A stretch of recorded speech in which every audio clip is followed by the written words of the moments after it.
বাংলাদেশের একটা আন্তর্জাতিক মিথ্যাবাদী আছে, আন্তর্জাতিক চাপাবাজ আছে।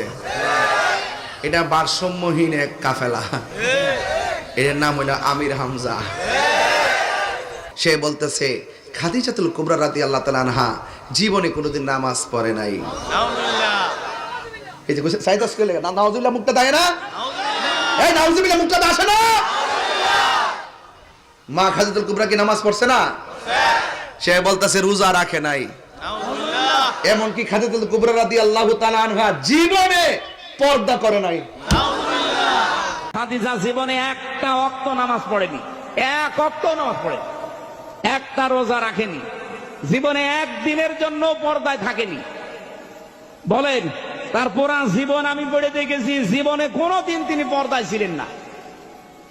নামাজ পড়লেন না, রোজা রাখলেন না, হজ করলেন না, যাকাতও দেননি, পর্দায়ও নেই। অথচ আল্লাহ সালাম দিয়েছে, জান্নাতে ঘর বানিয়ে পাঠিয়েছে। এই কথা যেই ব্যক্তি বলতে পারে তার কি ঈমান আছে?